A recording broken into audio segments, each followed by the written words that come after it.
আজকের এই আই ক্যাম্পটি উদ্বোধনের জন্য এসেছেন ঢাকা দক্ষিণ সিটি কর্পোরেশনের সম্মানিত প্রশাসক বীর মুক্তিযোদ্ধা আলহাজ আব্দুল সালাম এবং পাশে রয়েছেন ঢাকা মহানগর দক্ষিণের যুগ্ম আহ্বায়ক আলহাজ মোশাররফ হোসেন খোকন। এই মুহূর্তে আনুষ্ঠানিকভাবে উদ্বোধন করলেন আজকের এই আই ক্যাম্পটি।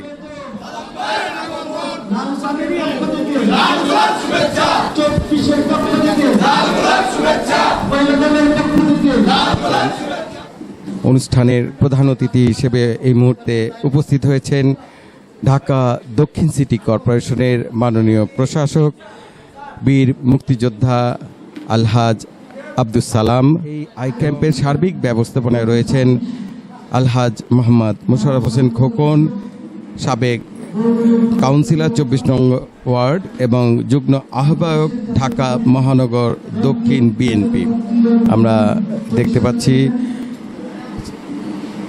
আজকের অনুষ্ঠানে অতিথিবৃন্দ এবং আমন্ত্রিত অতিথিবৃন্দ।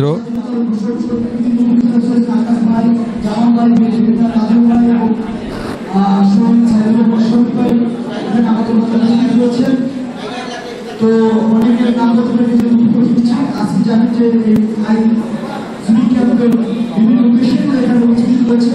তো আমি কথা বলার হবে পর্যায়ে আপনাদের সঙ্গে শুভেচ্ছা বক্তব্য রাখবেন। আজকের অনুষ্ঠানের সার্বিক সহযোগিতায় যিনি বলছেন আমাদের সকলের প্রিয় ভবিষ্যৎ আগামী দিনের আমাদের নেতৃত্ব বিশিষ্ট ব্যবসায়ী বিশিষ্ট সমাজসেবক রবিন হোসেন এখনো আছে আমাদের পাশে। আমি আপনাদের সবাইকে বলতে চাই যে আমরা এই দক্ষিণবাসী যারা আছি আমরা ভাগ্যবান যে আমরা আমাদের মাননীয় প্রশাসক সাহেবকে আমরা প্রশাসক হিসাবে এখানে পেয়েছি। জনাব তারেক রহমান আমাদের প্রশাসককে রিং দিয়েছে।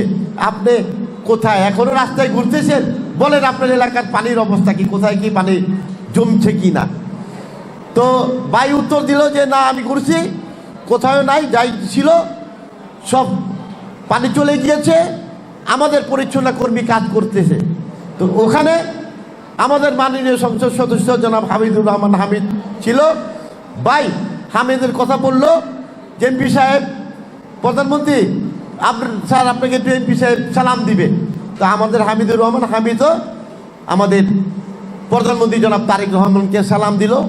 একেই বললে প্রকাশক। এবং আমার শুধু এই 24 নম্বর ওয়ার্ডের কথা বলতেছি, যখন ভাই প্রকাশক হয়েছে আজ পর্যন্ত আমার এই এলাকায় 4,80,00,000 টাকার আপনাদের উন্নয়নের টেন্ডার হয়েছে, যাতে পানি না জমে ড্রেনের কাম, রোড কাটের কাম টেন্ডার হয়েছে।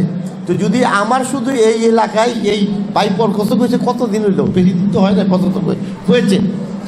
তো ইনশাল্লাহ এইরকম প্রত্যেকটা ওয়ার্ডে অলি গলি উনি ঘুরে ঘুরে দেখে কাছে যেতে হবে। সাধারণ মানুষ, গরিব মানুষ যারা, তারা ইচ্ছা করলেও এই ধরনের চোখের অপারেশন করাতে পারে না, চিকিৎসা করাতে পারে না। তাই অবশ্যই তাদের পাশে যেয়ে দাঁড়াতে হবে। আগামীতে নির্বাচন আসবে, আর বিশ্বাস করি জনগণ যাদেরকে কাছে পায় তাদেরকেই তারা বেছে নেবে। আমি বক্তব্য দীর্ঘায়িত করব না।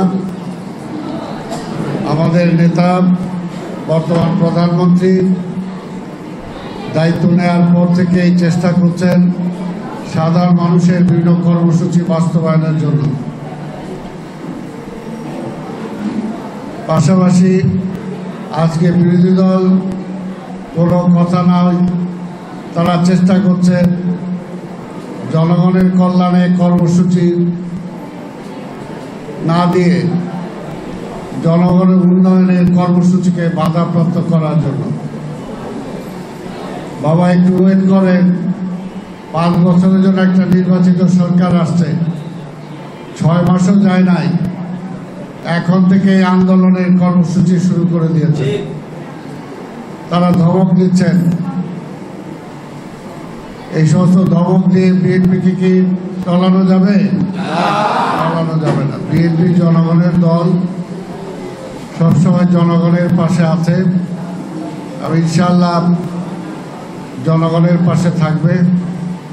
তাই আমরা বলতে চাই, এখন আমাদের কাজ করার সময়।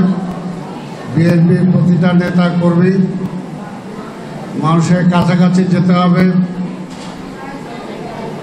সিটি কর্পোরেশনের যে সমস্ত কাজ আছে, মশা নিয়ন্ত্রণ করা, ড্রেন পরিষ্কার করা, রাস্তাঘাট পরিষ্কার করা, বিদ্যুতের বাতি জ্বালানো, এই সমস্ত কাজ তদারকি করতে হবে।